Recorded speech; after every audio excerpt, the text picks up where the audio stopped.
नमस्कार दोस्तों, मेरा नाम है आशुतोष मांडके और आप देखना शुरू कर चुके हैं डायनामिक इम्पल्शन। आज के इस वीडियो में हम बात करेंगे 21 जनवरी 2024 के करंट अफेयर्स की। और अब जब आपने वीडियो के थंबनेल पर क्लिक करते हुए वीडियो देखने की शुरुआत कर ही दी है तो अंत तक ही जुड़े रहिएगा, क्योंकि आप सभी लोग जानते हैं कि ज्ञान को कभी भी अधूरा नहीं छोड़ना चाहिए। चलिए, पहली जानकारी। खेलो इंडिया यूथ गेम्स के 13वें संस्करण का उद्घाटन प्रधानमंत्री श्री नरेंद्र मोदी जी के द्वारा चेन्नई तमिलनाडु में बड़े उत्साह के साथ किया गया। हाल देखिए, खेलो इंडिया के अंतर्गत अलग अलग प्रकार के गेम्स होते हैं, नेशनल गेम, यूथ गेम्स और विंटर गेम्स, है ना, बहुत सारे। उसी में 13वां संस्करण यूथ गेम्स का चेन्नई में शुरू हुआ है। उद्घाटन समारोह में न केवल बहुप्रतीक्षित खेल आयोजन की शुरुआत हुई, बल्कि प्रसारण क्षेत्र में लगभग 250 करोड़ रुपए की विभिन्न परियोजनाओं का भी शुभारंभ और शिलान्यास हुआ। जाहिर तौर पर कभी भी अगर प्रधानमंत्री जी कहीं पर भी जाते हैं तो वहाँ का प्रशासन यही चाहता है कि उन्हीं के कर कमलों से जो है वहाँ की बहुप्रतीक्षित परियोजनाओं का भी लोकार्पण करवा लिया जाए, है ना। ये एक बड़ी बात हो जाती है, प्रॉपर मॉनिटरिंग होती है इन सब चीज़ों में, तो फायदा है कहीं ना कहीं। ठीक है, इंपॉर्टेंट है यूथ गेम्स। आगे बढ़ते हैं। एक और प्रधानमंत्री जी से जुड़ी हुई न्यूज़ है।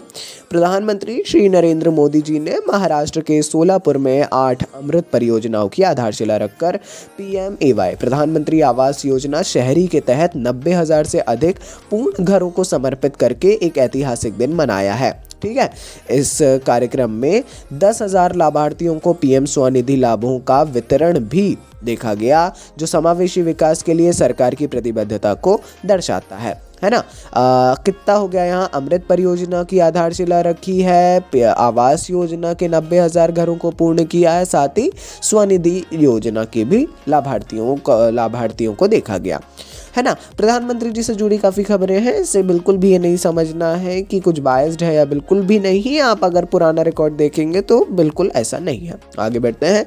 संयुक्त राष्ट्र विकास कार्यक्रम UNDP और यूरोपीय संघ ने वनों की कटाई से निपटने, खाद्य और पोषण सुरक्षा में सुधार और जलवायु परिवर्तन के प्रभावों को अनुकूलित करने के उद्देश्य से पहल का समर्थन करने के लिए कुल अबाउट 420,000 अमेरिकन डॉलर, है ना, you can say 1.6 million PGK से अधिक का अनुदान आवंटित किया है ना। ज़रूर इस बारे में आप लोगों को जानना चाहिए, ज़रूर इस बारे में आप लोगों को समझना चाहिए। ठीक है, ये किसके लिए किया गया है? वनों की कटाई से निपटने, है ना, और दूसरा खाद्य और पोषण सुरक्षा और जलवायु परिवर्तन के प्रभावों को अनुकूलित करने।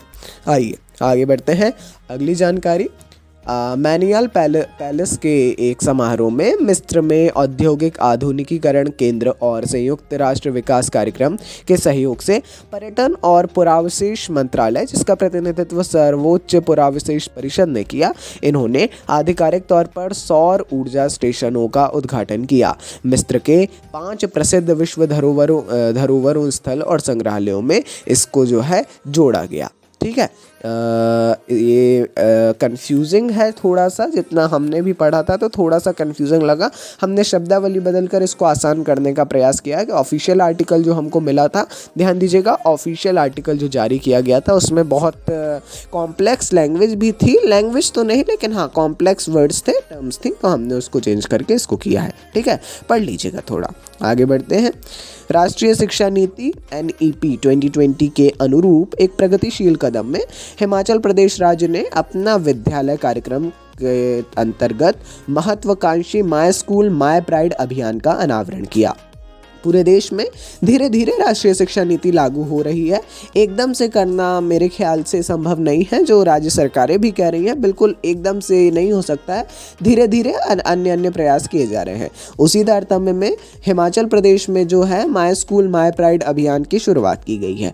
ठीक है, ज़रूर इस बारे में आपको देखना चाहिए, ये क्या है, किस प्रकार है माय स्कूल माय प्राइड, ये कैसी परियोजना है, कैसा कार्यक्रम है, ज़रूर इसके बारे में देखना चाहिए। काफ़ी जानकारियाँ उपलब्ध है, लेकिन वो पर्याप्त नहीं है मेरे ख्याल से। धीरे धीरे जानकारियां आ जाएंगी इस बारे में ऑफिशियल भी। आगे बढ़ते हैं। अगली जानकारी।